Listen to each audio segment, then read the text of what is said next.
اعوذ باللہ من الشیطان الرجیم بسم اللہ الرحمن الرحیم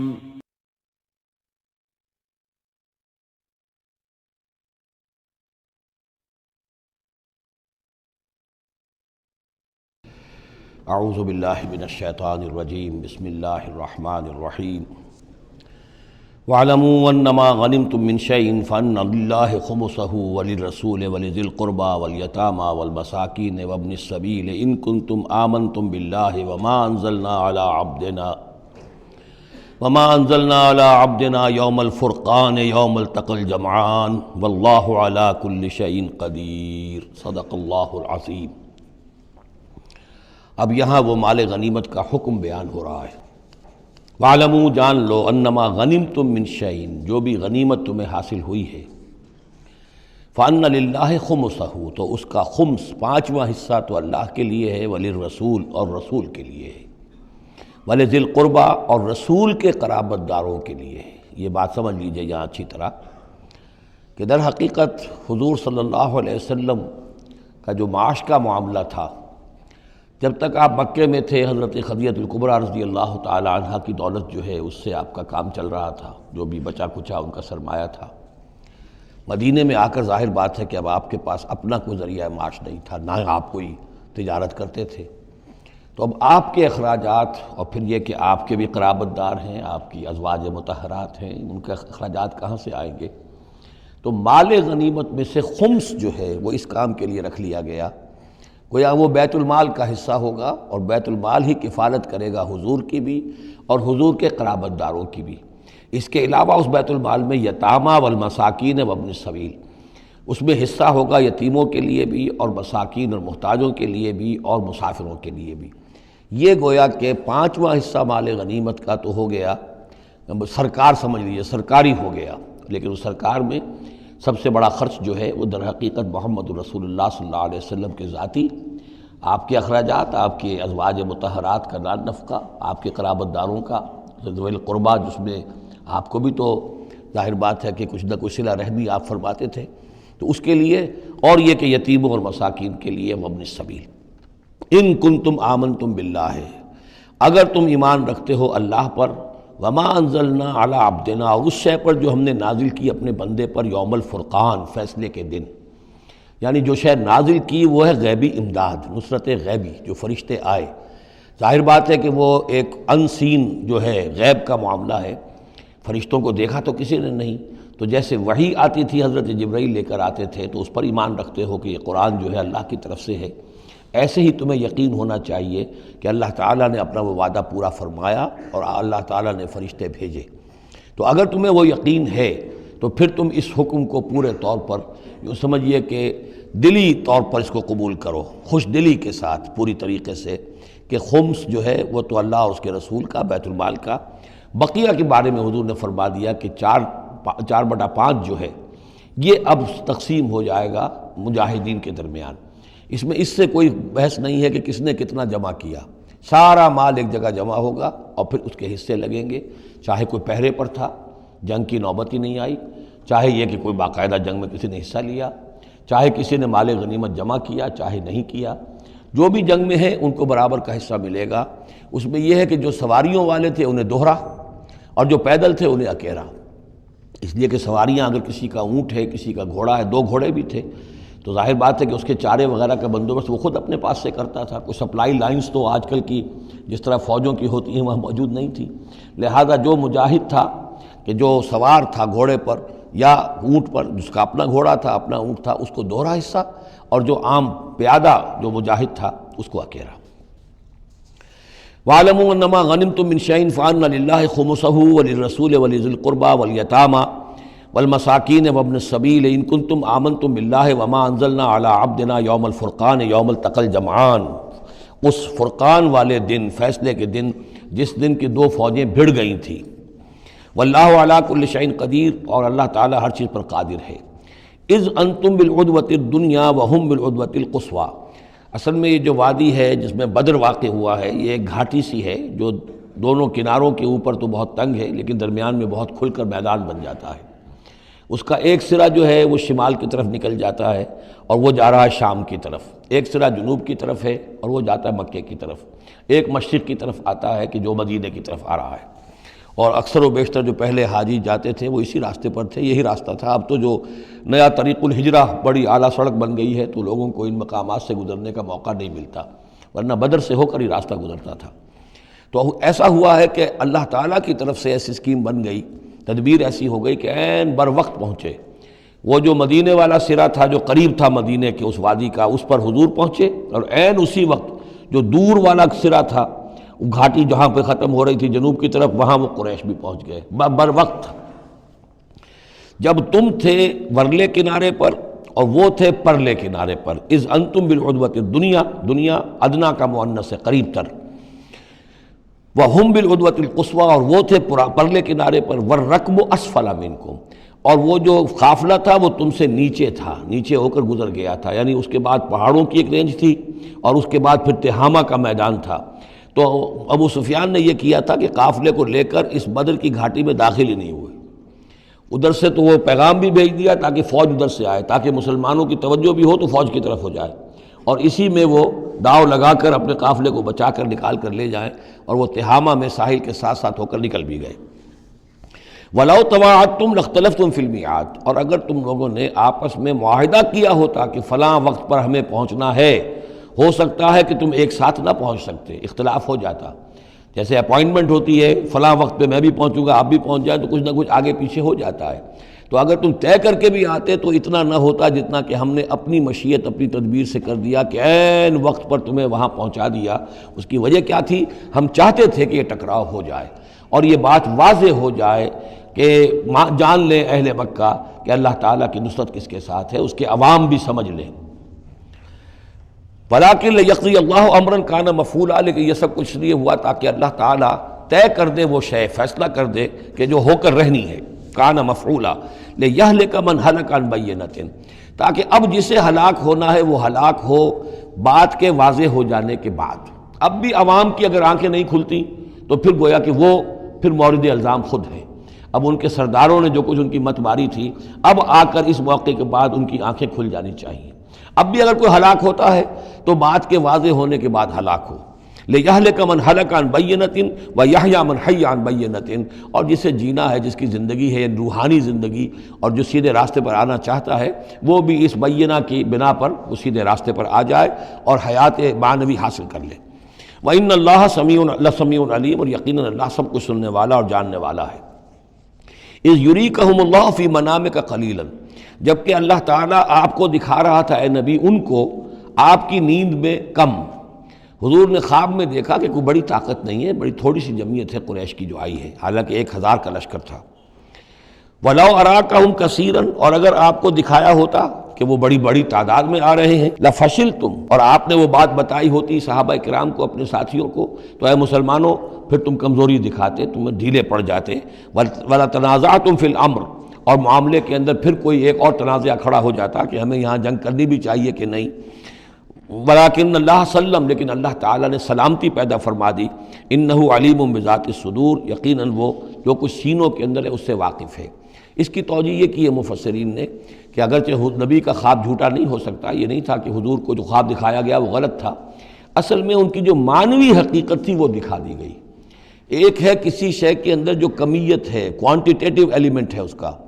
ایک ہے جو اس کی کیفیت ہے، جو اس کے اندر اصل حقیقت ہے۔ تو یہ بات جو ہے اچھی طرح سمجھ لینے کی ہے کہ مکے سے جو اصل نفری آئی تھی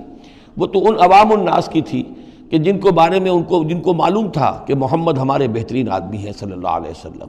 اور جو ان کے ساتھی ہیں وہ ہمارے گل سرسبد ہیں، ہمارے خاندان کے قریش کے بہترین لوگ ہیں، اور پھر یہ کہ انہوں نے کوئی جرم نہیں کیا ہے، کوئی ظلم نہیں کیا ہے، وہ صرف ایک خدا واحد کا کے ماننے والے اور جو ہے وہ نیکیوں کا حکم دینے والے ہیں۔ تو جو ان کے ہاں جو بھی جس کو ہم کہتے ہیں سائلنٹ میجورٹی، عوام الناس، ان کے دل اپنے لیڈروں کے ساتھ نہیں تھے۔ آ تو گئے تھے، وہ ظاہر ان کا جبر تھا، ان کا فیصلہ تھا، لیڈروں کا حکم تھا، آ گئے تھے، لیکن مارے باندھے کو آئے ہوئے تھے۔ ان کے دلوں کے اندر وہ بات نہیں تھی کہ جو کسی ایسے لشکر میں ہوتی ہے کہ جو سمجھتا ہے اپنے آپ کو برحق، ہم حق کے لیے لڑ رہے ہیں، تو اس کے اندر جو طاقت ہوتی ہے اس لڑنے والے کے اندر، وہ اس شخص میں نہیں ہوتی کہ جو مارے باندھے کو لے آیا گیا ہو اور خود اسے اپنے دل میں یہ یقین نہ ہو کہ میں حق کے لیے لڑ رہا ہوں۔ اس اعتبار سے معنوی طور پر جو ان کی کیفیت تھی اس کے اعتبار سے وہ واقعتاً کم تھے، تو حضور کو خواب میں اللہ تعالیٰ نے ان کی اصل حقیقت دکھائی۔ وَإِذْ يُرِيكُمُوهُمْ إِذَا الْتَقَيْتُمْ فِي أَعْيُنِكُمْ قَلِيلًا وَيُقَلِّلُكُمْ فِي أَعْيُنِهِمْ۔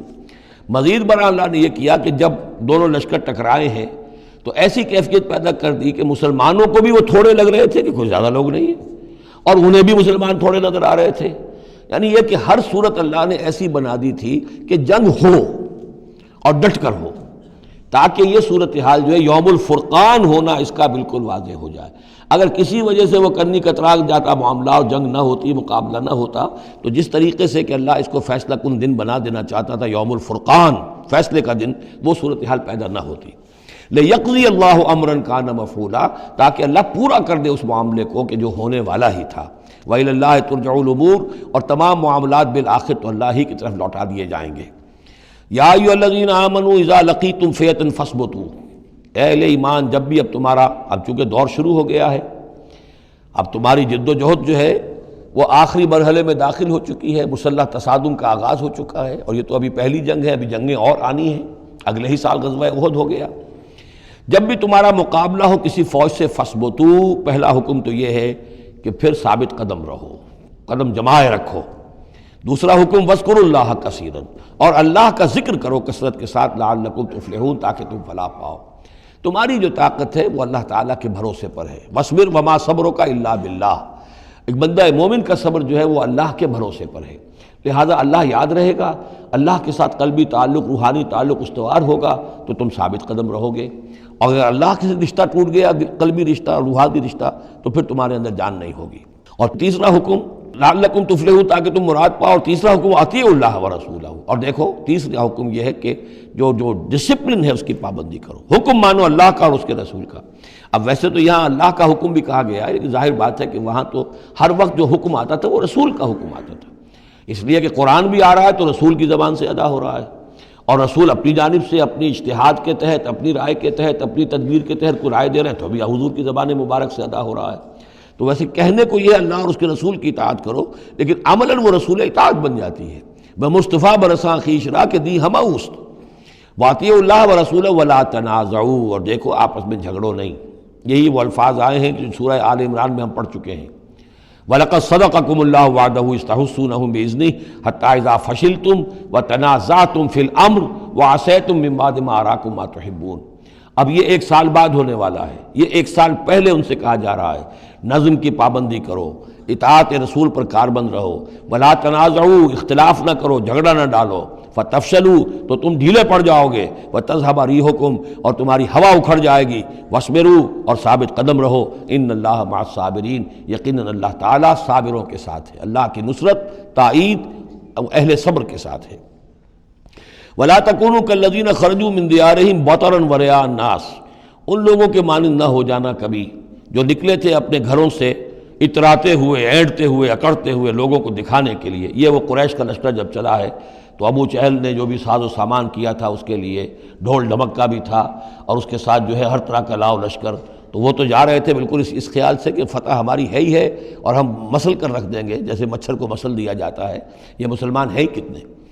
وہ جو ہے خوب اپنے شان و شوکت کا مظاہرہ کرتے ہوئے جا رہے تھے۔ وَيَصُدُّونَ عَن سَبِيلِ اللَّهِ، اور حقیقت کیا تھی کہ اللہ کے راستے سے روک رہے تھے۔ وَاللَّهُ بِمَا يَعْمَلُونَ مُحِيطٌ، اور جو کچھ وہ کر رہے تھے اللہ اس کا احاطہ کیے ہوئے تھا، اللہ نے، اللہ کے قابو سے باہر جانے والی ان کی کوئی تدبیر نہیں تھی۔ وَإِذْ زَيَّنَ لَهُمُ الشَّيْطَانُ أَعْمَالَهُمْ، اور جب کہ شیطان نے ان کے لیے ان کے اعمال کو مزین کر دیا تھا۔ وَقَالَ لَا غَالِبَ لَكُمُ الْيَوْمَ، اور اس نے ان کے کان میں یہ پھونک ماری تھی، یہ وسوسہ ڈالا تھا، آج تم پر کوئی غالب نہیں آ سکتا۔ مکے سے نکلی ہو نفری اور 1000 کی، یہ تو گویا کہ بڑی انہونی سی بات تھی، عرب کے اندر اس طرح کے مواقع بہت کم آتے تھے۔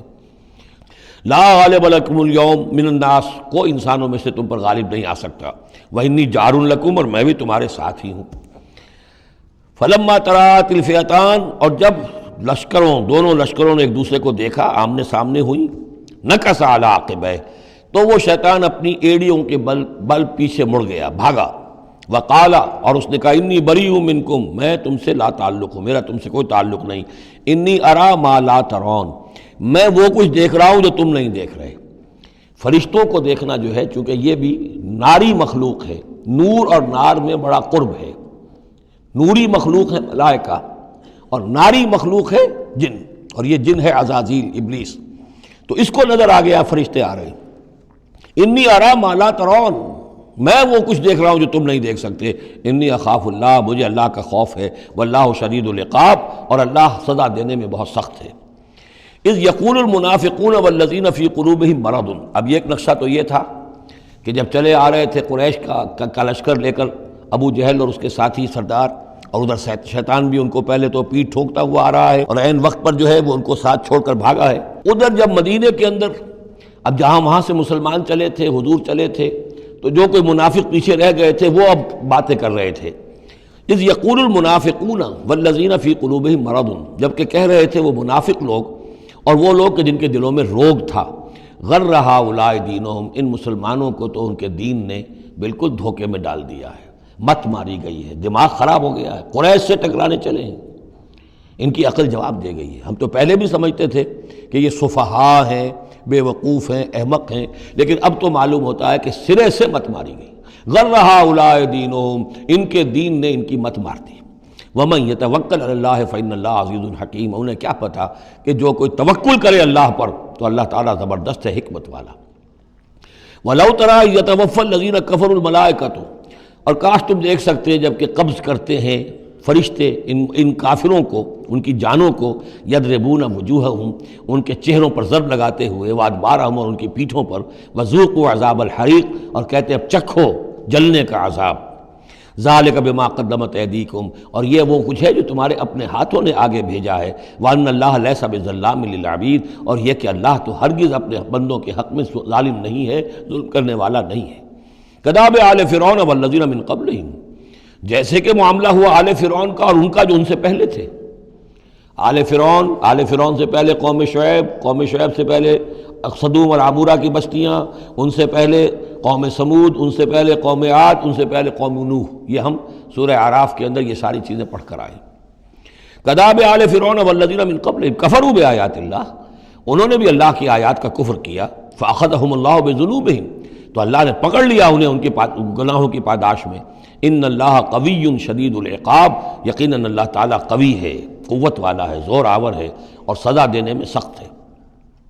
ذالک بان اللہ لم یکن مغیرا نعمۃ انعمها علی قوم حتی یغیروا ما بانفسہم، یہ اس لیے ہے کہ اللہ تعالیٰ کا یہ طریقہ نہیں ہے کہ کوئی نعمت جو اس نے کسی قوم کو دی ہو اس میں تغیر کر دے جب تک کہ وہ قوم اپنے اندر کی کیفیت کو متغیر نہ کر دے۔ یعنی یہ ہر قوم جو اٹھی تھی اسی شکل میں اٹھی تھی کہ اللہ تعالیٰ نے ایک نبی بھیجا، جیسے کہ قوم ہود ختم ہوئی تو حضرت ہود اور ان کے ساتھیوں کے ذریعے سے ایک نئی قوم وجود میں آئی جو آگے چل کر سمود کہلائی۔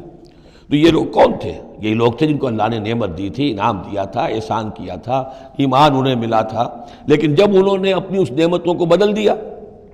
کفر کی روش پر آ گئے، توحید کی پگڈنڈی چھوڑ کر، توحید کی شاہراہ کو چھوڑ کر شرک کی پگڈنڈیوں پہ مڑ گئے، تو پھر اللہ تعالیٰ کی نعمت بھی تبدیل ہو جاتی ہے، اللہ تعالیٰ نعمت سلب کر لیتا ہے، انعام کی جگہ پر اللہ کا عذاب آ جاتا ہے۔ ذالک بان اللہ لم یکن مغیرا نعمۃ انعمها علی قوم حتی یغیروا ما بانفسہم، یہی ہے جو مضمون آگے بھی آئے گا سورہ رعد میں بھی، اور اس کو پھر یہ کہ اردو میں بھی ایک شعر میں لوگوں نے پیش کیا ہے کہ خدا نے آج تک اس قوم کی حالت نہیں بدلی، نہ ہو جس کو خیال آپ اپنی حالت کے بدلنے کا۔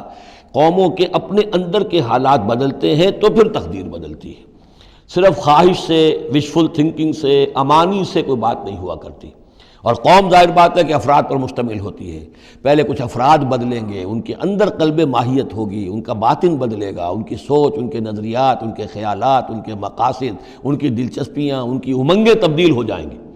یہ اندر کے بدلے ہوئے لوگ جو ہیں جب کثیر تعداد میں ہوں گے تو پھر یہ مل جل کر زور لگائیں گے، طاقت لگائیں گے، معاشرے کو بدل دیں گے، اور پھر یہ اس طریقے سے کہ انقلاب آئے گا۔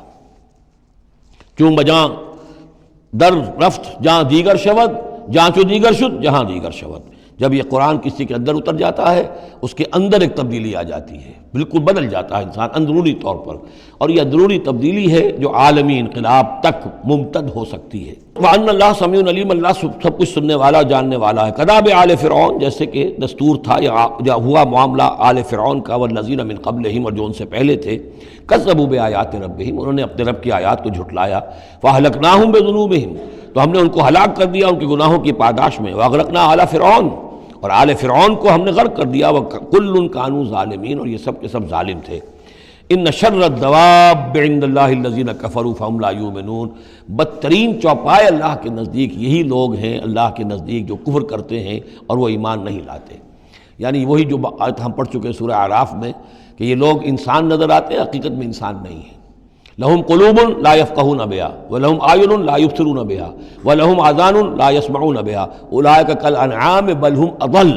وہ چوپایوں کے مانند ہیں بلکہ ان سے بھی گئے گزرے۔ اس لیے شر الدواب کہا گیا، تمام جانداروں میں اور جمان چوپایوں میں، جانوروں میں سب سے برے لوگ جو ہیں وہ یہ انسان نما حیوان ہیں کہ جن کے اندر عقل نہیں، جن کے اندر شعور نہیں، جو ایمان سے خالی ہیں اور کفر پر اور صرف دنیا کی لذتوں پر ریجھ گئے۔ الذین عاہدت منہم ثم ینقضون عہدہم فی کل مرۃ وہم لا یتقون، وہ لوگ کہ جن سے آپ نے اے نبی معاہدہ کیا تھا پھر وہ ہر مرتبہ اپنا عہد توڑتے ہیں اور اس کا کوئی ڈر نہیں رکھتے۔ اب یہ اشارہ ہو رہا ہے یہود کی طرف، کیونکہ حضور جب مدینے میں تشریف لائے تو میں نے آپ کو شروع میں بتا دیا تھا کہ آپ نے بہت بڑا یہ سمجھیے کہ اس کو Montgomery what, professor Montgomery what نے جس قدر تعریف کی ہے اس کی،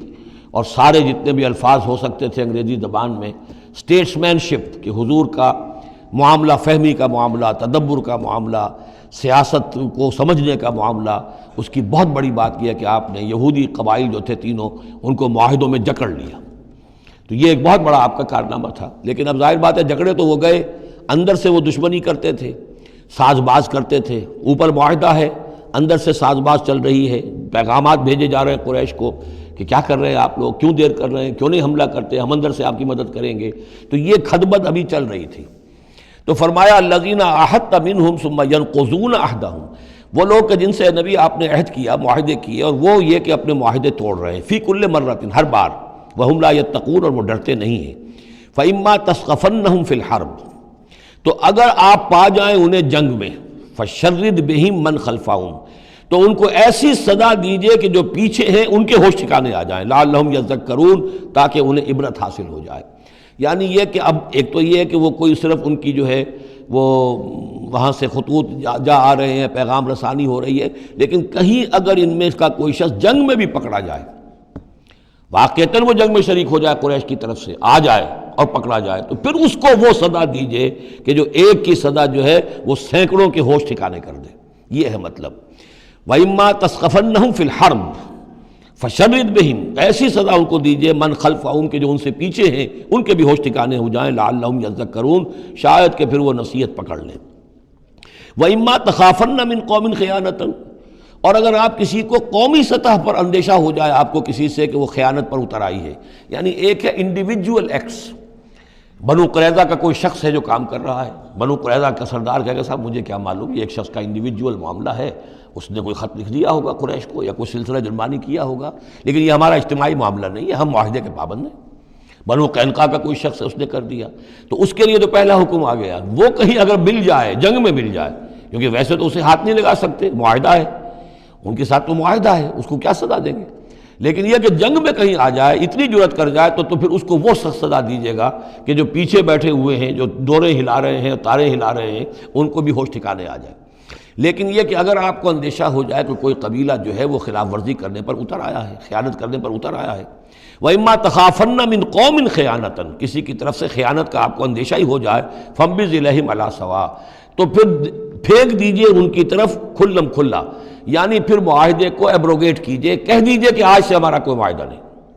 یہ نہیں ہے کہ معاہدہ بھی قائم رہے اور آپ ان کے خلاف اقدام بھی کر دیں، یہ صحیح نہیں،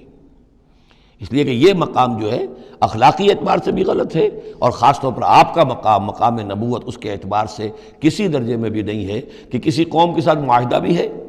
آپ کو اندیشہ ہے کہ وہ خیانت کر رہے ہیں، تو آپ کھلم کھلا اعلان کر دیجئے کہ آج سے میرا اور تمہارا کوئی معاہدہ نہیں، پھر اقدام کیجئے۔ لیکن یہ کہ بغیر اس اعلان کے کوئی اقدام کرنا ان کے خلاف، یہ در حقیقت اللہ تعالیٰ جو اخلاق چاہتا ہے اہل ایمان کے، اس کے منافی ہے۔ وَإِمَّا تَخَافَنَّ مِن قَوْمٍ خِيَانَةً فَانبِذْ إِلَيْهِمْ عَلَىٰ سَوَاءٍ۔ اصل میں یہی وہ بات تھی جس کے حوالے سے مولانا مودودی مرحوم نے 1948 میں یہ جو جہاد کشمیر اس وقت ہو رہا تھا اس کے بارے میں رائے ظاہر کی تھی کہ ہندوستان کے ساتھ ہمارے سفارتی تعلقات ہیں، بھارت کے ساتھ ہمارا سارا معاملہ معاہدات کے اوپر چل رہا ہے، پھر اگر یہ کہ معاملہ جو ہے دوسری طرف ہم یہ شکل کر رہے ہیں کہ وہاں پر جنگ کا معاملہ کر رہے ہیں تو یہ غلط ہے، شریعت کی روح سے، قرآن کی روح سے غلط ہے۔ ہمیں کھلم کھلا اعلان کرنا چاہیے، جو بھی ہو اللہ تعالیٰ پر بھروسہ رکھنا چاہیے، کھل کر سامنے آنا چاہیے۔ یہ یا کہ میز کے اوپر تو معاہدہ ہے، ہاتھ مل رہے ہیں اور میز کے نیچے سے ٹانگیں گھسیٹی جا رہی ہیں، یہ دنیا داروں کا دھندا تو ٹھیک ہے، لیکن اسلام کی روح سے ایک اسلام کے نام پر بننے والی مملکت کی حکومت کا یہ طرز عمل درست نہیں ہے۔ یہ تھا وہ معاملہ جو سن 48 میں مولانا مودودی نے یہ رائے ظاہر کی تھی، اور اس پر پھر کافی ان کے خلاف جو ہیں عوامی جذبات جو ہیں وہ بہت جو ہے اس وقت بہت بلند ہو گئے تھے، مشتعل ہو گئے تھے، اس لیے کہ عوام کی اپنی سوچ ہوتی ہے۔ وَإِمَّا تَخَافَنَّ مِن قَوْمٍ خِيَانَةً فَانبِذْ إِلَيْهِمْ عَلَىٰ سَوَاءٍ، معاہدہ ان کے منہ پر دے مارو، ان اللہ لا يحب الخائنین، یقیناً اللہ تعالیٰ کو خیانت کرنے والے پسند نہیں ہیں۔ وَلَا يَحْسَبَنَّ الَّذِينَ كَفَرُوا سَبَقُوا،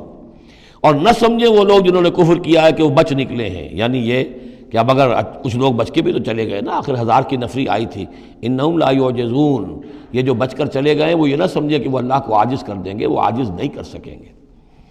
وَأَعِدُّوا لَهُم مَّا اسْتَطَعْتُمْ، اور اے مسلمانوں اب جب یہ نیا دور شروع ہو ہی گیا ہے تمہاری اس دعوت و تحریک کا، تو اب پوری طریقے سے اپنے امکان بھر سامان حرب تیار کرو۔ اعدوا لہم، اعداد، تیاری کرنا، اسلحہ تیار کرو، سامان جنگ تیار کرو، گھوڑے تیار رکھو، رسالہ تمہارا ہونا چاہیے، جو بھی تمہارے لیے ممکن ہے۔ یہ توکل کا مطلب یہ نہیں ہے کہ تم ہاتھ پر ہاتھ دھر کر بیٹھ رہو اللہ تمہاری مدد کرے گا۔ اعدوا لہم ما استطعتم، اپنی استطاعت جو ہے اس کی حد تک تو پوری تیاری کرو، من قوت، طاقت سے بھی، ومن رباط الخیل، اور پلے ہوئے گھوڑوں کے ذریعے سے بھی، اس لیے کہ اس زمانے میں جنگ کے لیے سب سے زیادہ جو مؤثر شے تھی آپ کو معلوم ہے وہ گھوڑا، تیز رفتار ہے، اونٹ جو ہے تیز دوڑ نہیں سکتا ہے۔ اور اسی حوالے سے آج سمجھ لیجئے ہمارے لیے بہت اہم مسئلہ ہے یہ، اللہ تعالیٰ نے شاید عالم اسلام میں پورے میں پتہ نہیں 50 60 70 کتنے ملک دنیا میں ہیں مسلمان کہلاتے ہیں، ایک ملک ہے صرف جسے ایٹمک صلاحیت دی ہے، اور یہ امانت پوری امت مسلمہ کی ہے، مسلمانہ نے پاکستان کے پاس، اور اس کے بارے میں اگر امریکہ کا دباؤ قبول کر لیا گیا تو یہ سب سے بڑی خیانت ہوگی اللہ کے ساتھ، امت مسلمہ کے ساتھ، اللہ کے دین کے ساتھ۔ وہ اسرائیل لے کر بیٹھا ہوا ہے ایٹم بم کے، اس کے پاس انبار لگے ہوئے، لیکن یہ ہے کہ ساری پالیسی جو چل رہی ہے وہ یہ کسی طریقے سے پاکستان کا، ایک عراق کے بارے میں اندیشہ ہوا تھا کہ اسے ایٹمی دانت نکل سکتے ہیں، اس ایک مرتبہ اس کا وہ ایٹمک پلانٹ جو ہے اس کا بھرکس نکال دیا تھا، دوسری مرتبہ یہ کہ اس کا پورا بھرکس ہی نکل گیا، اگلا پچھلا کھایا پیا سب اگلوا دیا۔ اب پاکستان پر سارا دباؤ، ساری ڈپلومیسی جو بھی چل رہی ہے اس وقت، کان کھولنے کی اور آنکھیں کھول کر دن گزارنے کی ضرورت ہے۔ ہمیں حکم یہ کہ جو بھی اللہ نے تمہیں دیا ہے، تمہارا امکان، جو بھی تمہارے پاس امکانی طاقت ہے اسے سنبھال کر رکھو، ڈیٹرنٹ۔ اعدوا لہم ما استطعتم من قوت ومن رباط الخیل ترہبون بہ عدو اللہ، تاکہ تم اللہ کے دشمنوں کو اس سے ڈرا سکو، یہی ہے ڈیٹرنٹ، معلوم ہو کہ ان کے پاس وہ طاقت ہے۔ وعدوکم، اور اپنے دشمنوں کو بھی ڈرا سکو، وآخرین من دونہم، ایک تو ہے اللہ کے دشمن اور تمہارے دشمن ایک اور بھی ہیں جو ان کے سوا ہیں، ان کے پرے ہیں، انہیں تم نہیں جانتے، لا تعلمونہم اللہ یعلمہم، اللہ انہیں جانتا ہے، یعنی وہ مارے آستین منافقین ہیں، یہ تمہاری اپنی آستینوں کے اندر بیٹھے ہوئے ہیں، تمہیں پتہ بھی نہیں ہے کہ وہ لوگ بھی در حقیقت ففتھ کالمسٹ عنصر ہے کہ جو در حقیقت تمہاری تباہی چاہتا ہے، بربادی چاہتا ہے۔ وما تنفقوا من شیء، اب ظاہر بات ہے کہ اگر ساز و سامان فراہم کرنا ہے، اسلحہ فراہم کرنا ہے، اور ساز و سامان کے لیے جو ہے گھوڑے تیار کرنے ہیں تو انفاق کرنا پڑے گا۔ انفقوا مما رزقناکم وما تنفقوا من شیء فی سبیل اللہ یوفی الیکم، اور دیکھو جو کچھ بھی تم خرچ کرو گے اللہ کی راہ میں وہ پورا پورا تمہیں مل جائے گا، پورا پورا دیا جائے گا، وانتم لا تظلمون، اور تم پر کوئی زیادتی نہیں ہوگی، تمہاری کوئی حق تلفی نہیں ہوگی۔ تم دو تو صحیح، اب وہ پورے 2 رکوع ذہن میں لے آئیے جو سورہ بقرہ میں ہم نے پڑھے تھے کہ اگر کوئی شخص اللہ کی راہ میں مال خرچ کرتا ہے، فی سبیل اللہ خرچ کرتا ہے، جیسے ایک دانہ جو ہے وہ زمین کے اندر ڈال دیتے ہو، اس سے جو ایک پودا نکلتا ہے، اس میں سٹے ہوتے ہیں، 7 سٹے ہیں، اور ہر سٹے کے اندر 100 دانے ہیں، تو وہ ایک دانہ 700 دانے پیدا کر رہا ہے، اور اللہ تعالیٰ جس کو چاہے گا 700 گنا سے بھی زیادہ اجر و ثواب دے گا۔ کہاں صد کر رکھ رہے ہو اپنے پیسے؟ خرچ کر دو اسے، اس لیے کہ اب اس دعوت کا اور اس تحریک کا اور محمد رسول اللہ کی جو جد و جہد ہے اس کا وہ مرحلہ آ گیا ہے کہ اب ساز و سامان اور کیل کانٹے سے لیس ہونا ضروری ہے۔ وَإِن جَنَحُوا لِلسَّلْمِ فَانْجَحْ لَهَا، اور اے نبی اگر وہ اپنے بازو اپنے کندھے نیچے گرا دے امن کے لیے، صلح کے لیے، اگر قریش آمادہ ہو جاتے ہیں تو آپ بھی جھک جائیے، کوئی بات نہیں، صلح کر لیجیے۔ وَتَوَكَّلْ عَلَى اللَّهِ، اللہ پر توکل کیجیے، یعنی یہ کہ اگر وہ صلح کرنے کے اوپر آمادہ ہے صلح کر لیجئے، اور ڈریے نہیں کہ ہو سکتا ہے وہ چال چل رہے ہوں، نہیں، صلح کا جواب صلح سے دیجئے، لیکن یہ کہ اللہ پر توکل کیجئے، وہ السمیع العلیم، وہ سب کچھ انہ هو السمیع العلیم، یقیناً وہ سب کچھ سننے والا اور جاننے والا ہے۔ وَإِن يُرِيدُوا أَن يَخْدَعُوكَ، اور اگر وہ چاہتے ہو کہ آپ کو دھوکہ دے دیں، فَإِنَّ حَسْبَكَ اللَّهُ، تب بھی آپ نہ گھبرائیں، آپ کے لیے اللہ کافی ہے، اللہ کی طرف سے ضمانت ہے۔ هو الذی ایدک بنصرہ وبالمؤمنین، وہی تو ہے اللہ جس نے اے نبی آپ کی مدد کی ہے اپنی نصرت سے اور اہل ایمان کے ذریعے۔ یہ ذرا نوٹ کیجئے، اللہ نے محمد کی مدد کی ہے اہل ایمان کے ذریعے، یعنی اللہ تعالیٰ کا یہ فضل ہوا محمد رسول اللہ صلی اللہ علیہ وسلم پر کہ ایسے صحابہ عطا فرمائے جو مخلص تھے، کہ جہاں آپ کا پسینہ گرا وہاں انہوں نے اپنی خون کی ندیاں بہا دیں۔ حضرت موسیٰ کو ایسے ساتھی میسر نہیں آئے، کیا حال تھا جبکہ ان کو کہا گیا اللہ کی راہ میں جنگ کرو، اور ان کا فضل بنتا وربک فقاتل انا ہاؤنا قاعدون، جاؤ تم جاؤ، ہم بیٹھے ہیں یہاں۔ رب انی لا املک الا نفسی واخی فافرق بیننا وبین القوم الفاسقین۔ یہاں یہ ہوا تھا جب دوسری مرتبہ مقام صفرا پر جب ہوئی ہے جو مشاورت، اور وہ بڑی یوں سمجھیے کہ کانٹے کی مشاورت تھی، وہاں بھی کچھ لوگ زور دے رہے تھے مسلسل کہ چلیے ہمیں چلنا چاہیے پہلے قافلے کی طرف، وہ تو آپ کو سیرت کی کتابوں میں پڑھنا ہوگا، لیکن یہ ہے کہ اس وقت حضور کا منشا یہ تھا، آپ بار بار کہ اچھا آپ اور لوگ مشورہ دیں، اور لوگ بھی مشورہ دیں۔ حضرت مقداد نے کھڑے ہو کر یہی بات کہی رضی اللہ تعالیٰ عنہ، اے نبی آپ ہمیں موسیٰ کے ساتھی نہ سمجھیے جنہوں نے کہہ دیا تھا وَسَبَّ أَنْتَ وَرَبُّكَ فَقَاتِلَا إِنَّا هُنَا قَاعِدُونَ، ہم آپ کے ساتھی ہیں، آپ جو حکم دیں ہم حاضر ہیں۔ حضرت ابوبکر نے تقریر کی، حضرت عمر نے تقریر کی، حضور دیکھ رہے ہیں انصار کا کیا منشا ہے، ان کی کیا رائے ہے۔ پھر کھڑے ہوئے حضرت سعد، انہوں نے کہا ہے کانک تعنینا یا رسول اللہ، اے اللہ کے رسول شاید آپ کا روح سخن ہماری جانب ہے، شاید اس وجہ سے کہ ہمارا جو معاہدہ ہوا تھا بیعت عقبہ ثانیہ میں وہ یہ تھا کہ اگر مدینے پر حملہ ہوگا تو ہم آپ کی حفاظت کریں گے، شاید یہ گمان ہے آپ کا۔ فَإِنَّا آمَنَّا بِكَ وَصَدَّقْنَاكَ، ہم آپ پر ایمان لا چکے، ہم نے آپ کی تصدیق کی، ہم نے آپ کو اللہ کا رسول مانا، اب ہمارے پاس کوئی آپشن نہیں ہے۔ خدا کی قسم اگر آپ اپنا گھوڑا سمندر میں ڈال دیں گے ہم بھی آپ کے پیچھے اپنی سواریاں سمندر میں ڈال دیں گے، اور خدا کی قسم اگر آپ ہمیں کہیں گے ہم اپنی اونٹنیوں کو دبلا کر دیں گے، برق الغمات تک جا پہنچیں گے، یعنی یمن کا شہر ہے برق الغمات، وہاں تک پہنچ جائیں گے چاہے ہماری اونٹنیاں لاغر ہو جائیں۔ اس کے بعد حضور کا چہرہ کھل اٹھا کہ انصار کی طرف سے بھی ان کے ایک رئیس نے یہ بات کہی ہے، پھر آپ نے کہا چلو اب بدر کی طرف۔ تو یہ اللہ تعالیٰ نے گویا کہ حضور کی مدد کی ہے اہل ایمان سے۔ هو الذی ایدک بنصرہ، ایک تو اللہ کی مدد آئی آسمان سے، فرشتے آئے، اور ایک وبالمؤمنین، اور اہل ایمان کے ذریعے سے آپ کی مدد کی ہے۔ من انصاری الی اللہ، کون ہے میرا مددگار اللہ کی راہ میں۔ وَأَلَّفَ بَيْنَ قُلُوبِهِمْ، اور ان اہل ایمان کے دلوں میں اللہ نے محبت پیدا کر دی۔ لَوْ أَنفَقْتَ مَا فِي الْأَرْضِ جَمِيعًا مَا أَلَّفْتَ بَيْنَ قُلُوبِهِمْ، ارے نبی اگر آپ دولت کے ذریعے سے محبت پیدا کرتے کہ لوگوں کو زیادہ زیادہ ان کے دل کی نرمی کے لیے، تالیف قلب کے لیے جو ہے پیسے دیے جائیں، اگر زمین کی ساری دولت بھی آپ خرچ کر دیتے تو ان میں یہ تالیف، یہ الفت پیدا نہیں ہو سکتی تھی۔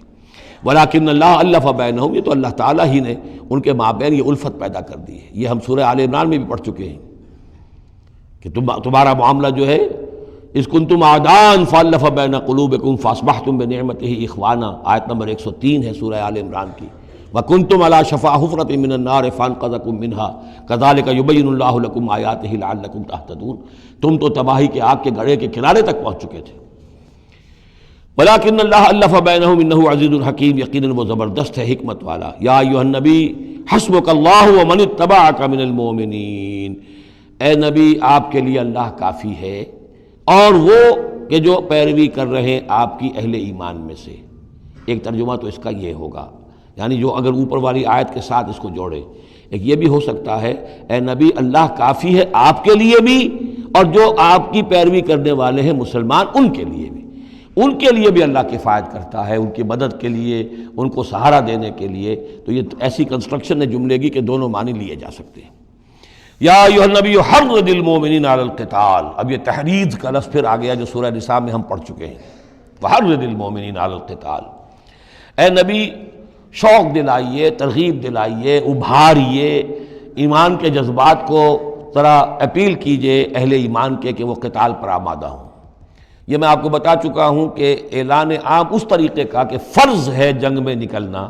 ہر مسلمان کے لیے، یہ صرف تبوک میں ہوا سن 9 میں جا کر۔ پورے 9 برس تک قتال فی سبیل اللہ کے لیے تحریض تھی، ترغیب تھی، اور یہ تحریض گاڑی ہو کر تحریض بن گئی، بس لازم نہیں تھا۔ اسی لیے ہم سورہ نساء میں پڑھ چکے ہیں کہ اس کے باوجود جو اس ترغیب کی وجہ سے آگے بڑھے قتال کے لیے نکلے ان کے اونچے درجات ہیں، لیکن یہ کہ جن لوگوں کو چونکہ فرض عین نہیں کیا گیا تھا لہذا اگر کوئی نہیں نکلے تو ان کے اوپر کوئی مواخذہ نہیں۔ لیکن یہ کہ غزوہ تبوک میں نفیر عام تھی کہ ہر صاحب ایمان کا نکلنا ضروری ہے۔ حرض المؤمنین علی القتال ان یکن منکم 20 صابرون، اگر تم میں سے 20 ہوں گے صبر کرنے والے، یغلبوا 200 تو وہ 200 پر غالب آ جائیں گے۔ وَإِن یکن منکم 100، اور اگر ہوں گے تم میں سے 100، یغلبوا 1000، وہ غالب آ جائیں گے 1000 پر، من الذین کفروا، کافروں میں سے، بأنہم قوم لا یفقہون، اس لیے کہ وہ سمجھ نہیں رکھتے۔ سمجھ سے مراد کیا ہے؟ انہیں اپنے موقف کی حقانیت کا یقین نہیں ہے۔ ایک شخص ہے جو جانتا ہے میں حق پر ہوں، میں حق کے لیے لڑ رہا ہوں، ایک شخص ہے ڈل مل ہے، ایسے ہی لڑ رہا ہے، مارے باندھے کو لڑ رہا ہے، کسی کے کہے سے آ گیا، مرسینری ہے، تنخواہ یافتہ ہے اس لیے آ گیا۔ اب اس میں اور اس میں زمین و آسمان کا فرق ہوگا۔ تو ان لوگوں کو چونکہ وہ شے حاصل نہیں ہے لہذا ان کی حالت کیا ہے کہ اگر آپ 10 ہوں گے 100 پر غالب آ جائیں گے۔ لیکن اس کے بعد جو اگلی آیت آ رہی ہے وہ گویا کہ اس کی کچھ عرصے کے بعد یقیناً نازل ہوگی جو یہاں شامل کر دی گئی۔ الآن خفف اللہ عنکم، اب اللہ نے تم پر سے تخفیف کر دی ہے، وعلم ان فیکم ضعفا، اور اللہ کے علم میں ہے یہ بات کہ تمہارے اندر کچھ کمزوری آ گئی ہے۔ لیکن یہ کمزوری کیسے آئی ہے اس کو سمجھ لینا چاہیے۔ سابقون الاولون، مہاجرین اور انصار کے اندر کوئی کمزوری نہیں آئی معاذ اللہ، ابو بکر اور عمر میں یا سعد بن معاذ میں رضی اللہ تعالیٰ عنہ اجمعین، ان میں کوئی کمزوری نہیں آئی۔ لیکن جو نئے مسلمان آ رہے تھے جن کی ابھی تربیت نہیں ہوئی تھی، اوسط گر رہا ہے۔ ظاہر بات ہے جو نئے لوگوں کی تعداد بڑھ رہی ہے، جن کی تربیت اتنی نہیں ہوئی ہے،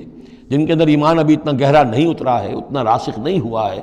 تو اس کے حوالے سے اب فرض کیجئے کہ 1000 کے اندر پہلے تو ایسے ہوتے تھے کچے پکے جو ہیں وہ 20 ہیں، 50 ہیں، 100 ہیں، اب یہ ہے کہ ان کی تعداد بڑھتی جا رہی ہے اگر، تو نتیجہ کیا ہوگا کہ اوسط جو ہے وہ گر جائے گی۔ اس اوسط کے اعتبار سے اب تمہارے اندر کچھ کمزوری آ گئی ہے۔ فَإِن يَكُن مِّنكُم 100 صَابِرَةٌ يَغْلِبُوا 200،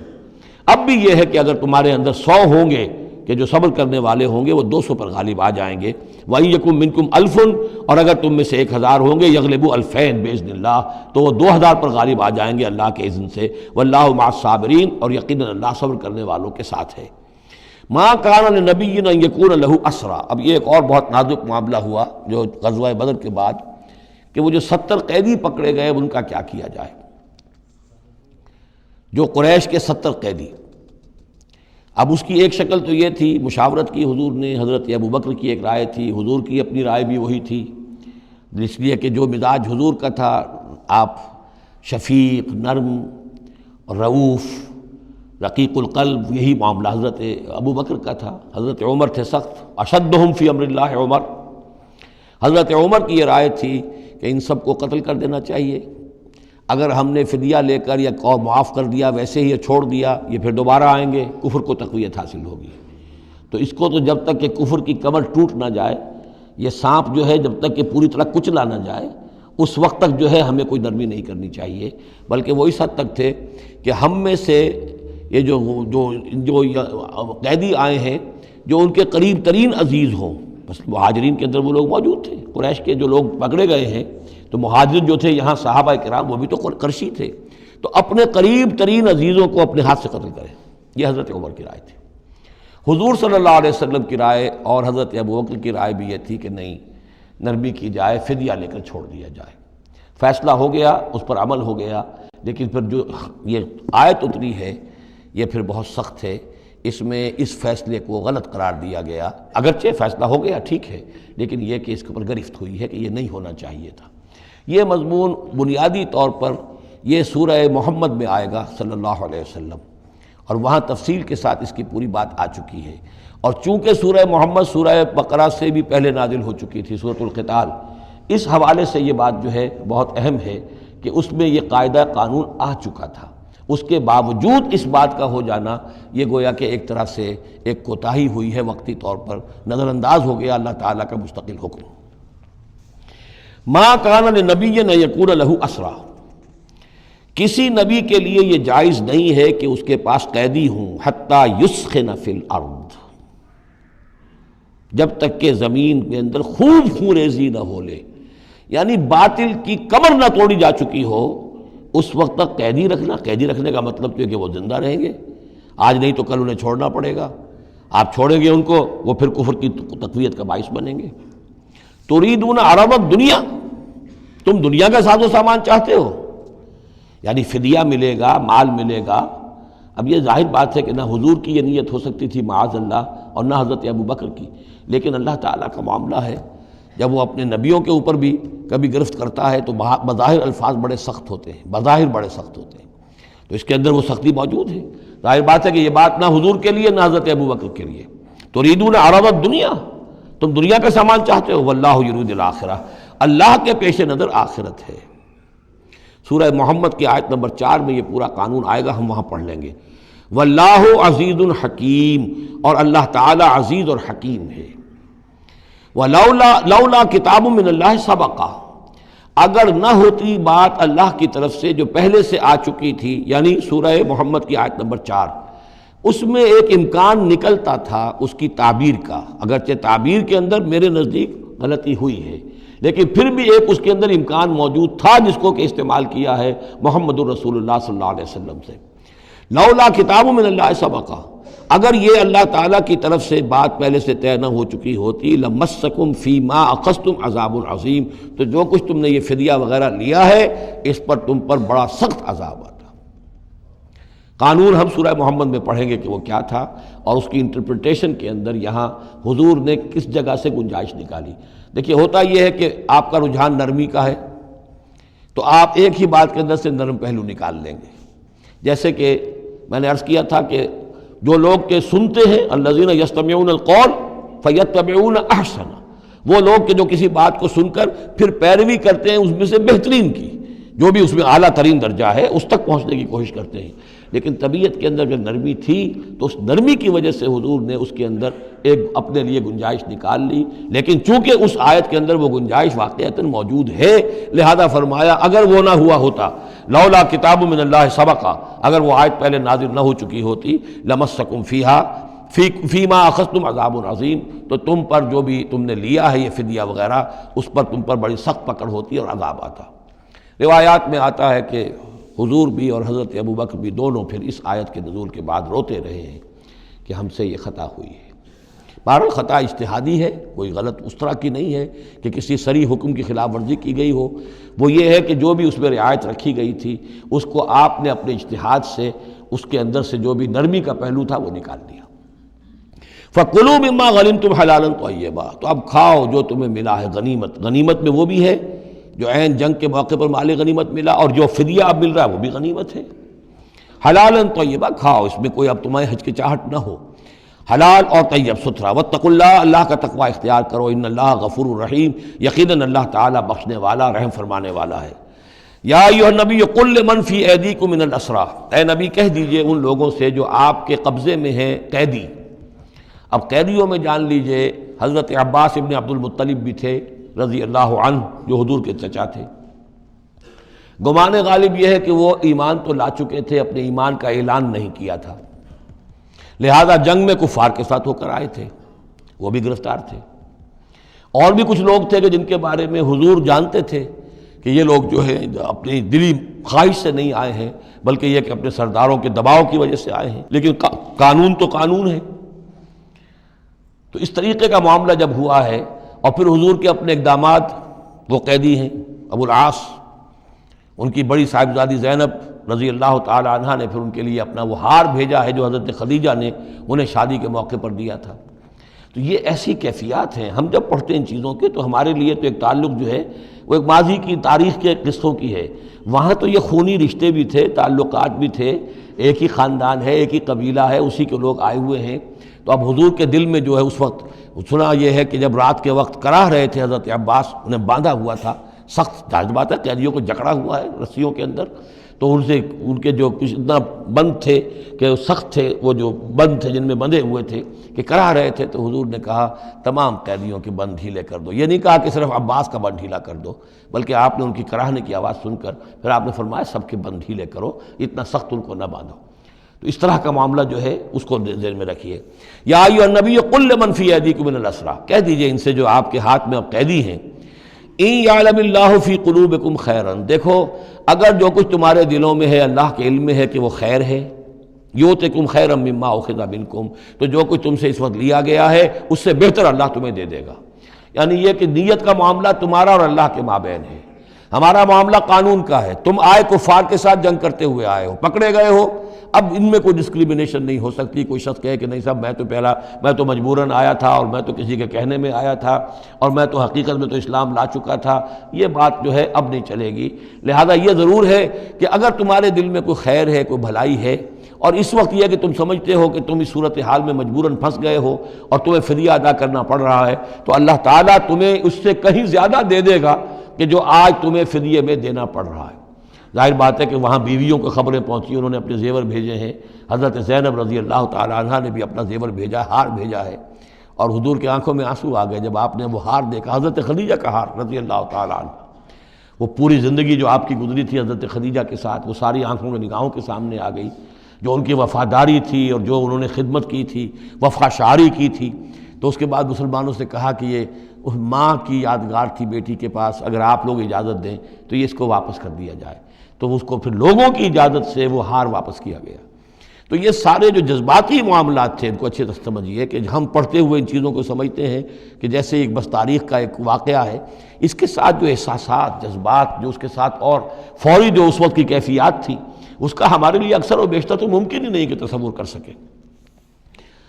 یا ایھا النبی قل لمن فی ایدیکم من الاسریٰ، اے نبی کہہ دیجئے ان لوگوں سے جو آپ لوگوں کے قبضے میں ہیں اس وقت ان قیدیوں میں سے، ان یعلم اللہ فی قلوبکم خیرا، اگر اللہ کے علم میں ہے کہ تمہارے دل میں خیر ہے، یؤتکم خیرا مما اخذ منکم، تو جو کچھ تم سے لیا گیا ہے اللہ اس سے بہتر تمہیں دے دے گا، ویغفر لکم، اور تمہیں بخش دے گا، واللہ غفور الرحیم، اور اللہ غفور الرحیم ہے۔ وَإِن یریدوا خیانتک، اور اگر یہ آپ سے خیانت کرنا چاہیں، جھوٹ بول رہے ہوں، جھوٹی قسمیں کھا رہے ہوں کہ ہمارے ساتھ تو معاملہ یوں ہو گیا تھا اور ایسے آ گئے تھے، فقد خان اللہ من قبل، تو پھر یہ پہلے اللہ سے بھی خیانتیں کرتے رہے ہیں، فامکنا منکم، اللہ تعالیٰ نے ان کو پکڑوا دیا، واللہ علیم حکیم، اللہ حکیم اور علیم ہے۔ اب یہ یوں سمجھیے کہ کنکلوڈنگ آیات ہے سورہ مبارکہ کی، ان الذین آمنوا وہاجروا وجاہدوا باموالہم وانفسہم فی سبیل اللہ والذین آووا ونصروا اولئک بعضهم اولیاء بعض، یقیناً وہ لوگ جو ایمان لائے اور جنہوں نے ہجرت کی اور جہاد کیا اپنے اموالوں اور جانوں کے ساتھ اللہ کی راہ میں، اور وہ لوگ جنہوں نے انہیں پناہ دی اور ان کی مدد کی، اولئک بعضهم اولیاء بعض، یہ وہ لوگ ہیں کہ جو ایک دوسرے کے ساتھی ہیں، رفیق ہیں۔ یہ آپ نے بات سمجھ لی۔ اس وقت تک مسلمان معاشرہ جو ہے یہ دو حصوں میں علیحدہ علیحدہ منقسم تھا، مہاجرین، انصار۔ اگرچہ مہاجرین اور انصار کو بھائی بھائی بنایا جا چکا تھا، لیکن ظاہر بات ہے کہ صرف اس طرح کے تعلق سے وہ پورا جو قبائلی نظام جو ہے وہ ایک دم تو تلپٹ نہیں ہو جاتا۔ تو اس وقت تک یہ صورتحال بھی یہ ہے کہ جو پہلے جو 8 مہمیں حضور نے بھیجی ہیں اس میں کسی انصاری کو شریک نہیں کیا، وہ ایکسکلوسیولی مہاجر فینومینن تھا۔ جنگ بدر میں پہلی مرتبہ جو ہے انصار شریک ہوئے ہیں، ورنہ پہلے صرف مہاجرین تھے۔ لہذا وہ پہلی آیت جو ہے ان الذین آمنوا، وہ لوگ جو ایمان لائے، وہاجروا، انہوں نے مکے سے ہجرت کی، مدینے آ گئے، وجاہدوا باموالہم وانفسہم فی سبیل اللہ، اور انصار مدینہ تو اب جہاد میں شریک ہوئے ہیں، یہ 1.5 سال سے اس جہاد میں پہلے سے چلے آ رہے ہیں کہ پوری 8 مہمیں جو پہلے کی ہیں وہ ایکسکلوسیو جو ہیں وہ صرف مہاجرین نے کی ہیں۔ وجاہدوا باموالہم وانفسہم فی سبیل اللہ، یہ ایک طبقہ ہو گیا، ایک جماعت ہو گئی۔ والذین آووا، اور انصار کی شان کیا ہے؟ انہوں نے انہیں جگہ دی، پناہ دی، اپنے گھر تقسیم کر دیے، اپنی دکانیں تقسیم کر دیں، اور اس طریقے سے مسلمانوں کے لیے اپنے دلوں میں بھی اور اپنے گھروں میں بھی پوری جگہ پیدا کی۔ اولئک بعضهم اولیاء بعض، انہوں نے مدد بھی کی، یہ سب ایک دوسرے کے ساتھی ہیں۔ والذین آمنوا ولم یہاجروا، اور وہ لوگ کہ جو ایمان لائے لیکن ہجرت نہیں کی، ما لکم من ولایتہم من شیء، تمہارا ان کے ساتھ اب کوئی تعلق نہیں۔ آگے چل کر سورہ نساء میں جو بعد میں نازل ہوئی ہیں، پڑھ چکے ہیں ہم پہلے، ان میں تو یہ ہے کہ وہ کافر اور منافق قرار دیا گیا، ان کے ساتھ وہی سلوک کرو جو کافروں کے ساتھ ہے، انہیں پکڑو اور قتل کرو، الا یہ کہ کسی ایسی قبیلے سے ہوں جن کے ساتھ تمہارا معاہدہ ہو، وہ پورا قانون وہاں آ گیا ہے۔ لیکن یہاں بھی پہلی بات بتا دی گئی، اب کوئی ولایت باہمی تمہاری ان کے ساتھ نہیں ہے۔ یعنی فرض کیجئے کوئی شخص کہتا ہے میں تو ایمان لا چکا تھا، مجبوراً آئے تھے لیکن ہجرت کیوں نہیں کی؟ جب ہجرت نہیں کی تو اب تمہارا شمار ہوگا انہی لوگوں کے ساتھ جن کے ساتھ تم جنگ کر کے آئے ہو۔ تم یہ نہیں کہہ سکتے کہ میرا تعلق جو ہے اہل ایمان سے شمار کیا جانا چاہیے۔ والذین آمنوا ولم یہاجروا ما لکم من ولایتہم من شیء، تو کوئی تمہاری ان سے رفاقت نہیں ہے، کوئی تعلق نہیں ہے، کوئی عہد نہیں ہے، کوئی قول و قرار نہیں ہے۔ یہ آیت بھی معلوم ہوتا ہے کہ انہی جو اسیر تھے غزوہ بدر کے، انہی کی طرف اصل میں روح سخن ہے۔ حتیٰ یہاجروا، جب تک کہ وہ ہجرت نہ کریں، ہاں واپس جائیں، فدیہ دے کر جائیں، پھر ہجرت کر کے آ جائیں تو ٹھیک ہے، پھر وہ مسلمانوں میں سے ہوں گے، تمہارے بھائی ہوں گے، تمہارے حمایتی ہوں گے اور تم ان کی حمایت کرو گے۔ وَإِنِ اسْتَنصَرُوكُمْ فِي الدِّينِ، اور وہ لوگ کہ جو ایمان تو لائے لیکن ہجرت نہیں کی، اپنے اپنے قبیلوں میں رہے یا مکے میں رہے، اگر وہ تم سے مدد مانگے دین میں، فَعَلَيْكُمُ النَّصْرُ، تو اے مسلمانوں تم پر واجب ہے ان کی مدد کرنا۔ إِلَّا عَلَىٰ قَوْمٍ بَيْنَكُمْ وَبَيْنَهُمْ مِيثَاقٌ، سوائے اس کے کہ وہ کسی ایسی قوم سے تعلق رکھتے ہوں کہ جن کے اور تمہارے درمیان کوئی معاہدہ ہے۔ اگر کوئی قبیلہ ہے کہ جس کے ساتھ حضور نے معاہدہ کیا ہوا ہے صلح کا، اور وہاں کوئی مسلمان ہے اور وہ ہجرت تو کر نہیں رہا، وہاں سے وہ مدد کی درخواست کرتا ہے کہ میری مدد کی جائے، تو اس کے خلاف اس کی مدد نہیں کی جائے گی، اس لیے کہ قوم کے ساتھ معاہدہ ہے۔ واللہ بما تعملون بصیر، اور جو کچھ تم کر رہے ہو اللہ اسے دیکھ رہا ہے۔ والذین کفروا بعضهم اولیاء بعض، اور وہ لوگ جنہوں نے کفر کیا وہ ایک دوسرے کے ساتھی ہیں، ایک دوسرے کے حمایتی ہیں، ایک دوسرے کے پشت پناہ ہیں۔ عرب قبائلی معاشرے کے اندر یہ جو ولایت کا معاملہ ہوتا تھا، اس میں پھر یہ ذمہ داریاں بھی آتی تھیں۔ کسی کے اوپر تاوان پڑ گیا ہے تو جو اس کے ولی ہیں، جو اس کے حلیف ہیں، ان کو بھی تاوان میں سے حصہ پھر دینا پڑتا تھا۔ کوئی قیدی ہو گیا ہے، اسے کوئی فدیہ دینا ہے، تو جو اس کے حلیف ہیں، جب اس کے گھر والے بھی وہ فدیے کے لیے رقم جمع کریں گے تو وہ حلیف بھی اس کے اندر اپنا حصہ ڈالیں گے۔ تو یہ تو معاشرے کے اندر جو قبائلی معاشرہ ہوتا ہے یہ چیزیں ہوتی ہیں۔ تو یہاں فرما دیا گیا جو کافر ہیں وہ ایک دوسرے کے حلیف ہیں، جو اہل ایمان ہیں وہ ایک دوسرے کے حلیف ہیں، لیکن اہل ایمان میں سے جو ہجرت نہیں کرتے وہ اہل ایمان کے حلیف نہیں ہیں، بلکہ وہ تو انہی کافروں کے ساتھ شمار ہوگا ان کا جن کے ہاں وہ رہ رہے ہیں۔ البتہ یہ کہ اگر وہ مدد طلب کریں تمہیں مدد کرنی ہوگی، بشرطے کہ ان کے قبیلے سے تمہارا کوئی معاہدہ نہ ہو۔ الا تفعلوہ، اگر تم ان چیزوں کی پابندی نہ کرو، ایک مسلمان ہے وہاں سے اس نے خط لکھ دیا ہے کہ مجھے یہاں ستایا جا رہا ہے، حالانکہ اس قبیلے سے آپ کا معاہدہ اور آپ چڑھ دوڑے اس قبیلے کے اوپر، تو یہ معاملہ نہیں چلے گا دنیا کے اندر۔ ہر چیز کا ایک قاعدہ ہے، قانون ہے، اسے وہاں سے ہجرت کرنی چاہیے، یا ہجرت نہیں کر رہا ہے تو تکلیف جھیلنی چاہیے، برداشت کرنی چاہیے۔ مسلمان مدد نہیں کر سکتے چونکہ اس کے قبیلے سے مسلمانوں کا معاہدہ ہے۔ الا تفعلوہ، اگر یہ قواعد و ضوابط پیش نظر نہیں رکھو گے، ان کی پابندی نہیں کرو گے، تکن فتنۃ، تو پھر تو یہ ہے کہ فساد برپا ہو جائے گا، فتنہ پھیلے گا، فی الارض و فساد کبیر، اور بہت بڑی جو ہے بدامنی ہو جائے گی۔ اب وہ آیت آگے جس کا میں نے ذکر کیا تھا، والذین آمنوا وہاجروا وجاہدوا فی سبیل اللہ والذین آووا ونصروا اولئک هم المؤمنون حقا۔ اب ان دو طبقات کو جمع کر دیا گیا، والذین آمنوا وہاجروا وجاہدوا فی سبیل اللہ والذین آووا ونصروا۔ ویسے یہ کہ وہ لوگ جو ایمان لائے اور جنہوں نے ہجرت کی اور جنہوں نے جہاد کیا اللہ کی راہ میں، یعنی یہ مہاجرین، والذین آووا، اور وہ انصار مدینہ جنہوں نے انہیں پناہ دی، انہیں جگہ دی، انہیں اکوموڈیٹ کیا، والذین آووا ونصروا، اور نصرت کی، اولئک هم المؤمنون حقا لهم مغفرۃ ورزق کریم، ان کے لیے مغفرت ہے اور رزق کریم ہے۔ تو مومن حقیقی کی تعریف یہاں پر جو آئی ہے دو حصوں میں بٹ کر، وہ میں چاہتا ہوں کہ پھر اچھی طریقے سے آپ سمجھ لیں، انتہائی اہم بات ہے یہ۔ ایک مسلمان کے لیے بنی الاسلام علی خمس، 5 چیزیں ہیں کلمہ شہادت، نماز، روزہ، حج، زکوٰۃ۔ لیکن حقیقی مومن ہونے کے لیے دو چیزیں اور بڑھیں گی، صرف شہادت نہیں، یقین قلبی، اور نماز، روزہ، حج، زکوٰۃ کے ساتھ جہاد فی سبیل اللہ۔ گویا کہ 7 چیزیں ہوں گی، 7 شرطیں پوری ہوں گی تو ایک شخص بندہ مومن کہلائے گا۔ یہ تعریف ہے کہ جو سورہ الحجرات کی آیت نمبر 14-15 میں آئی، وہاں پہلے فرمایا قالت الاعراب آمنا قل لم تؤمنوا ولکن قولوا اسلمنا ولما يدخل الايمان في قلوبكم۔ یہ بدو کہہ رہے ہیں ہم ایمان لے آئے، اے نبی ان سے کہہ دیجئے تم ایمان نہیں لائے ہو، بلکہ یوں کہو کہ ہم مسلمان ہو گئے، ہم نے اطاعت قبول کر لی ہے، ابھی تک ایمان تمہارے دلوں میں داخل نہیں ہوا۔ اب اگلی آیت میں پھر اسی سیاق کے اندر اگلی آیت میں مومن کون ہے؟ انما المؤمنون الذین آمنوا باللہ ورسولہ ثم لم یرتابوا۔ مومن تو وہ ہیں جو ایمان لائیں اللہ پر، اس کے رسول پر، پھر شک نہ باقی رہے، یقین بن جائے۔ اور دوسرے وجاہدوا باموالہم وانفسہم فی سبیل اللہ، اور وہ جہاد کریں اللہ کی راہ میں اپنی جانوں اور مالوں کے ساتھ۔ اولئک ھم الصادقون، صرف وہ سچے ہیں۔ اس کو میں نے پرکار سے تشبیہ دی تھی۔ اب اگر وہ دل میں یقین ہے تو اس کی کیا کیفیات پیدا ہو جائیں گی؟ دلی یقین کی کیفیات وہ شروع میں آ گئی ہیں۔ انما المؤمنون الذین اذا ذکر اللہ وجلت قلوبہم۔ اہل ایمان تو وہ ہیں حقیقت میں کہ جب اللہ کی یاد کرتے ہیں، اللہ کا ذکر ہوتا ہے، ان کے دل لرز اٹھتے ہیں۔ وَإِذَا تُلِيَتْ عَلَيْهِمْ آيَاتُهُ زَادَتْهُمْ ایمانا، جب ان کو اللہ کی آیات پڑھ کر سنائی جاتی ہیں ان کے ایمان میں اضافہ ہوتا ہے۔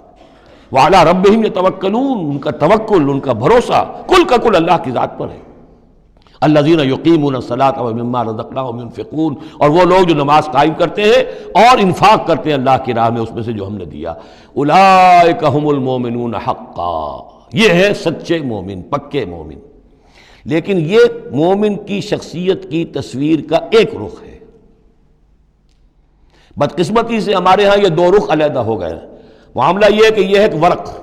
اس ورق کا ایک صفحہ یہ ہے، ایک صفحہ یہ ہے، یہ انسیپریبل ہے، صفحات کو جدا نہیں کر سکتے آپ۔ ورق ایک ہے، اس کا ایک رخ یہ ہے صفحہ، ایک رخ یہ ہے صفحہ۔ مومن کی شخصیت کا ایک صفحہ، اس کی تصویر کا ایک رخ یہ ہے، دل میں یقین ہے، اللہ کی یاد کرتا ہے، دل لرزتا ہے، آیات قرآنی پڑھتا ہے یا سنتا ہے، دل میں ایمان بڑھتا ہے، ہر معاملے میں توکل، اس کا بھروسہ اللہ کی ذات پر ہے، نماز قائم کیے ہوئے ہے، زکوٰۃ ادا کرتا ہے، اللہ کی راہ میں خرچ کرتا ہے۔ یہ شخصیت کا ایک رخ ہو گیا، اولئک ھم المؤمنون حقا۔ لیکن یہ ایک رخ ہے، اور دوسرا رخ کیا ہے؟ والذین آمنوا وہاجروا وجاہدوا فی سبیل اللہ والذین آووا ونصروا اولئک ھم المؤمنون حقا۔ اور وہ لوگ جو ایمان لائے، جنہوں نے ہجرت کی، جنہوں نے جہاد کیا اللہ کی راہ میں، اور وہ لوگ جنہوں نے انہیں جگہ دی، پناہ دی اور ان کی مدد کی، یہ ہے مومن سچے۔ تو تصویر کے ان دونوں رخوں کو جوڑیے، یہ ہے اصل میں جو آج کی ضرورت ہے۔ صحابہ کرام کی شخصیتوں میں یہ دونوں رخ تھے۔ جیسے زوال آیا ہمارے ہاں، اڑائے کچھ ورق لالے نے، کچھ نرگس نے، کچھ گل نے، چمن میں ہر طرف بکھری ہوئی ہے داستاں میری، دین کے حصے بکھرے ہو گئے، کوئی حلقے ذکر کے ہیں تو ان کو جہاد وغیرہ سے کوئی غرض نہیں، کوئی جہادی تحریکیں ہیں تو ان کے اندر جو ہے وہ دوسری کیفیات نہیں۔ اس طرح کے معاملات جو ہے تقسیم ہو چکے ہیں۔ جب تک کہ یہ مکمل شخصیتیں وجود میں نہیں آئیں گی، یہ ظاہر بات ہے صحابہ کی کمیت کے اعتبار سے تو وہاں تک نہیں پہنچ سکتے، لیکن ان کا عکس تو ہو، اس طرح کی کیفیت متوازن طریقے پر۔ اگر 25% ادھر ہے 25% ادھر بھی ہو، 10% ادھر ہے 10% ادھر بھی ہو، لیکن ایک ہی طرف 70% ہو جائے، دوسری طرف 0 ہو، وہ معاملہ گڑبڑ ہے۔ یہ دونوں جو رخ ہے شخصیت کے، ان کو جمع کرنے کی ضرورت ہے۔ اولئک ھم المؤمنون حقا لہم مغفرۃ ورزق کریم، ان کے لیے مغفرت ہے اور رزق کریم ہے۔ اللہم ربنا اجعلنا منہم، اللہم ربنا اجعلنا منہم والذین آمنوا من بعد وہاجروا وجاہدوا، اور جو لوگ بعد میں ایمان لائے یا لائیں گے اور ہجرت کریں، جہاد کریں، وجاہدوا معکم، تمہارے ساتھ ہو کر جہاد کریں، فاولئک منکم، تو اے مسلمانوں وہ تم ہی میں سے ہیں، تمہاری جماعت، تمہاری امت حزب اللہ کے حصے ہوں گے۔ وَأُولُو الْأَرْحَامِ بَعْضُهُمْ أَوْلَىٰ بِبَعْضٍ فِي کتاب اللہ، البتہ اللہ کا جو قانون ہے، جو شریعت ہے، مثلا جو وراثت کا معاملہ ہے، اس کا تعلق جو اولو الارحام کے ساتھ ہے۔ یہ جو بھائی چارہ تھا اس کے بنا پر وراثت نہیں ہے، وراثت ہوگی وہی جو رحمی رشتے ہیں جن کے بنا پر کہ وراثت کا قانون بنا دیا گیا۔ اولو الارحام بعضهم اولی ببعض فی کتاب اللہ، اللہ کی شریعت کے ضابطے کے قانون میں بہرحال جو رحمی رشتے ہیں وہ یقیناً مقدم ہیں۔ ان اللہ بکل شیء علیم، یقیناً اللہ تعالی ہر چیز کا علم رکھتا ہے۔ بارک اللہ لی ولکم فی القرآن العظیم ونفعنی وإیاکم بالآیات والذکر الحکیم۔